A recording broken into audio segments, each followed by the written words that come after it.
صلی علی رسولہ الکریم اما بعد اعوذ باللہ من الشیطان الرجیم بسم اللہ الرحمن الرحیم ولا تقولوا لمن يقتل في سبيل الله اموات بل احیاء ولكن لا تشعرون وقال اللہ تعالی في الموضع الآخر ولا تحسبن الذين قتلوا في سبيل الله امواتا بل احياء عند ربهم يرزقون آمنت بالله صدق الله العلي العظيم وبلغنا رسوله النبي الامين المتين الكريم ونحن على ذلك لمن الشاهدين والشاكرين والحمد لله رب العالمين۔ یہ ہمارے لیے بڑی سعادت مندی کی بات ہے کہ رب کائنات نے ایسے حالات میں ہم لوگوں کو ایک مرتبہ پھر، جیسا کہ اس سے پہلے یہاں اہل بیت کرام علیہ السلام کا ذکر پاک ہو چکا ہے، اور آج پھر اللہ تبارک و تعالیٰ نے ہم گناہ گاروں کو یہ توفیق عطا فرمائی ہے کہ آج پھر شب عاشور میں ہم ایک مرتبہ نبی کریم صلی اللہ تعالیٰ علیہ وسلم اور آپ کے آل پاک علیہ السلام کا ذکر پاک کر سکیں۔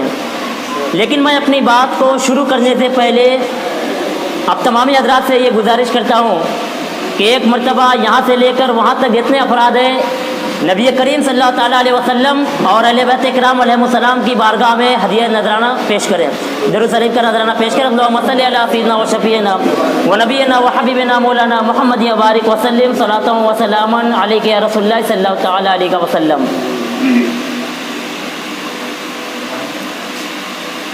محترم حاضرین جلسہ، علماء کرام اور شعراء اعظام کی فہرست بہت طویل نظر آ رہی ہے، اور کچھ ایسے علماء کرام بھی ہیں جن کے خطاب کو سننے کا ہر ایک کو انتظار رہا کرتا ہے۔ اس لیے میں بڑی تیزی کے ساتھ اور چند منٹوں میں اپنی باتوں کو رکھ کر یہاں سے رخصت ہونا چاہتا ہوں، لیکن آئیے اس سے پہلے میں نبی کریم صلی اللہ تعالیٰ علیہ وسلم اور آپ کی آل پاک کی بارگاہ میں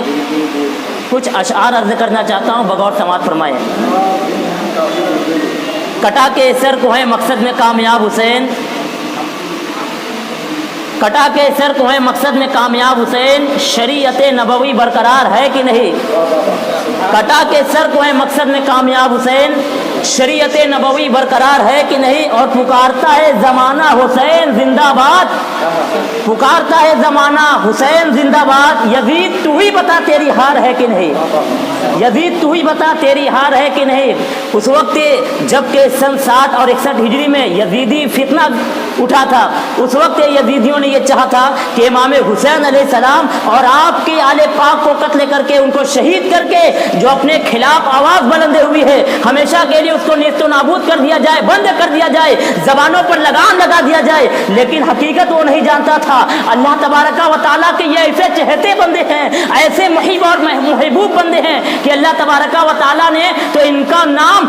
دنیا قائم ہونے سے پہلے رکھ دیا تھا، اور اس وقت تک باقی رہے گا جب تک کہ قیامت قائم نہیں ہو جائے گی۔ یہ ایسے اللہ کے چاہنے والے ہیں۔ یزید نے چاہا تھا کہ ان کو شہید کر دیا جائے، قتل کر دیا جائے، تو ہمارے خلاف جو آوازیں اٹھ رہی ہیں ہمیشہ کے لیے ختم ہو جائیں گی، لیکن اللہ تبارک و تعالیٰ نے اس کا جو مشن تھا اس کو ناکام بنا دیا، اور اپنے نبی کریم صلی اللہ تعالیٰ علیہ وسلم کو، جو اللہ تبارک و تعالیٰ نے یہ انعام عطا فرمایا تھا، انا اعطیناک الکوثر فصل لربک وانحر ان شانئک هو الابتر، کہ اے میرے محبوب، بے شک ہم نے آپ کو کثیر اولاد عطا فرمائی ہے، خیر کثیر سے نوازا ہے، بے شک آپ کا دشمن ہی منقطع النسل ہے، نمازوں کا اہتمام کیجیے، قربانی کیجیے، ان شانئک هو الابتر، بے شک آپ کا دشمن ہی منقطع النسل ہے، یعنی اس کی نسل ختم ہو جائے گی۔ ابو لہب کو بھی دیکھا گیا، اس کی نسل باقی نہیں رہی، ابو جہل کو دیکھا گیا، نسل باقی نہیں رہی، عتبہ و شیبہ کو دیکھا گیا، نسل باقی نہیں رہی،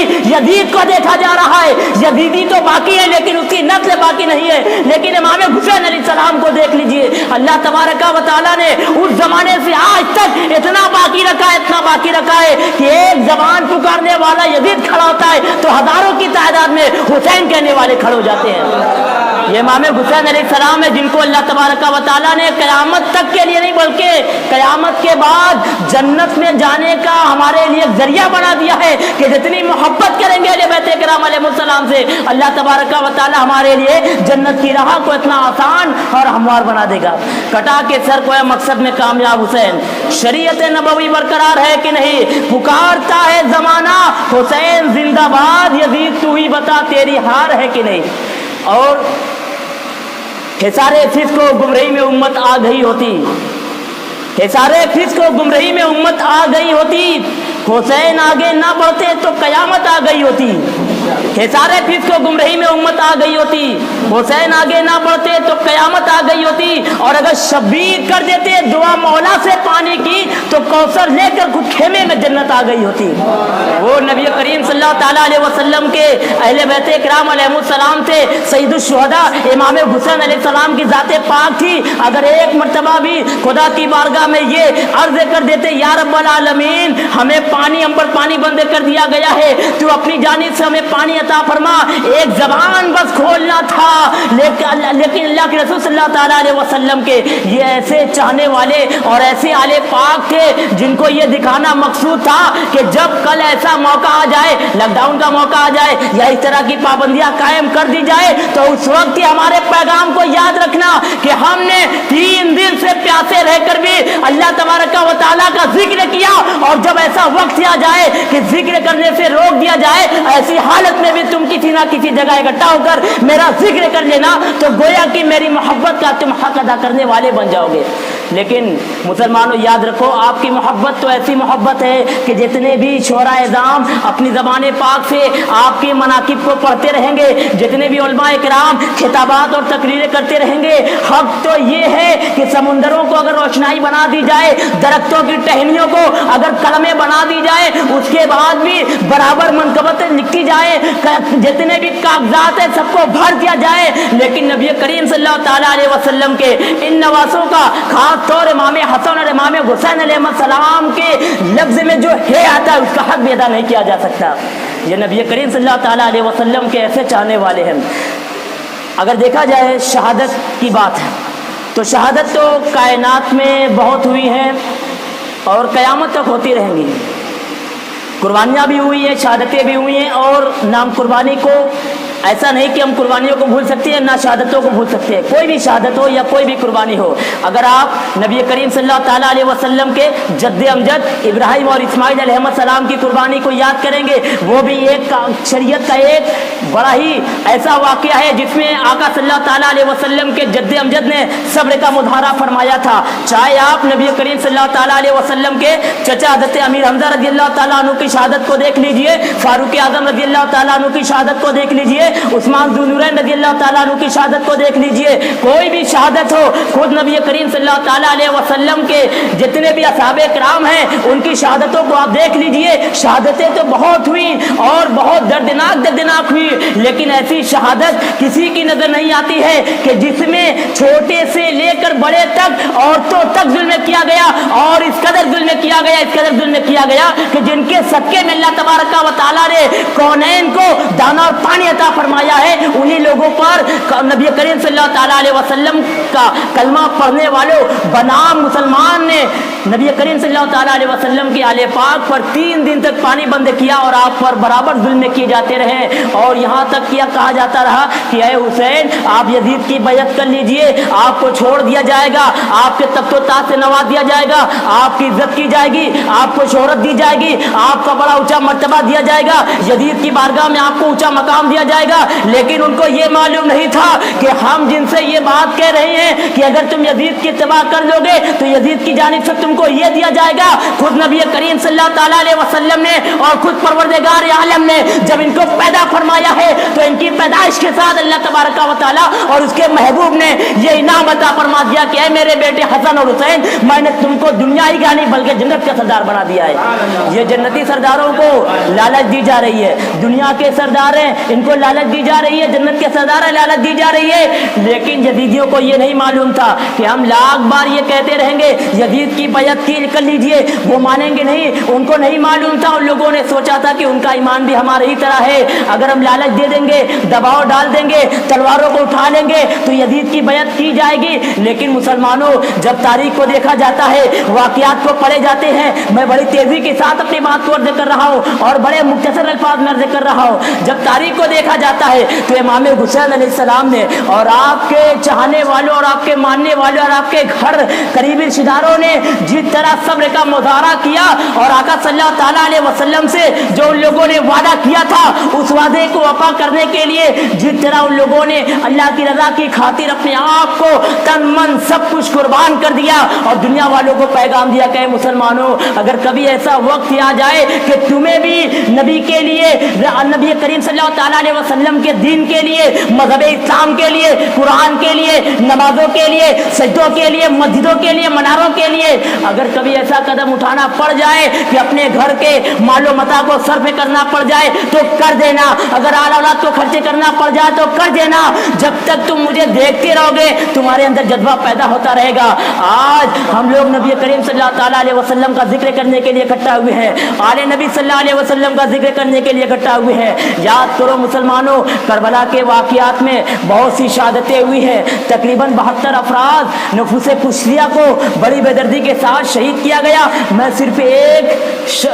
ایک ذات کی شہادت جن کا نام حضرت علی اکبر علیہ السلام کی ذات ہے, میں ان کی صرف شہادت کا مختصر کا واقعہ آپ کی بارگاہ میں عرض کر کے اپنی جگہ لینا چاہوں گا. حضرت علی اکبر رضی اللہ تعالیٰ عنہ علیہ السلام,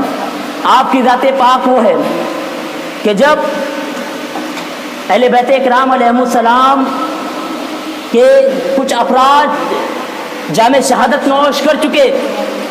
اور نبی کریم صلی اللہ تعالیٰ علیہ وسلم کے اس محبوب نواسے کے جو اور چاہنے والے لوگ تھے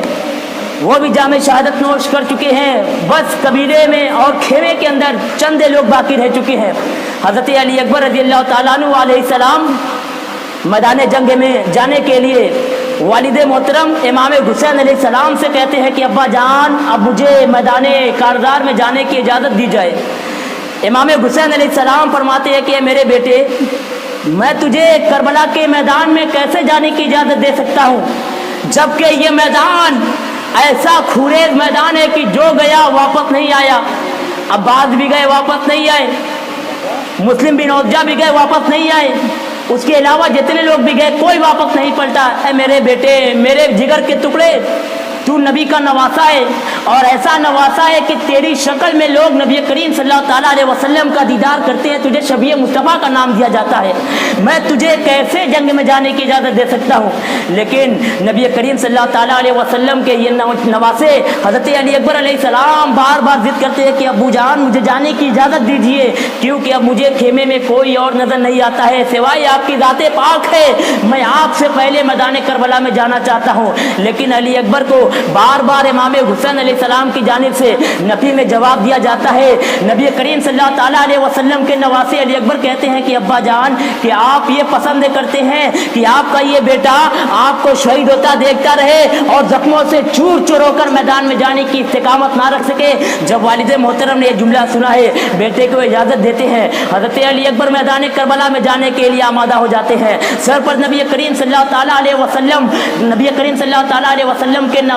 نواسے کا امامہ باندھتے ہیں اور ہاتھ میں ذوالفقار حیدری لے کر گھوڑے پر سوار ہو کر آگے بڑھنا چاہتے ہیں. پیچھے سے آواز آتی ہے, آواز دینے والے کون ہیں؟ امام حسین علیہ السلام ہے. آواز دی جاتی ہے کہ میرے بیٹے ذرا پیچھے مڑنا. امام حسین علیہ السلام کی آواز علی اکبر کے کانوں تک پہنچتی ہے. علی اکبر کہتے ہیں کہ ابا جان کیا بات ہے, آپ مجھ سے کیا چاہتے ہیں؟ تو علی اکبر سے والد محترم نے فرمایا, بیٹا میں تجھے آخری بار دیکھنا چاہ رہا تھا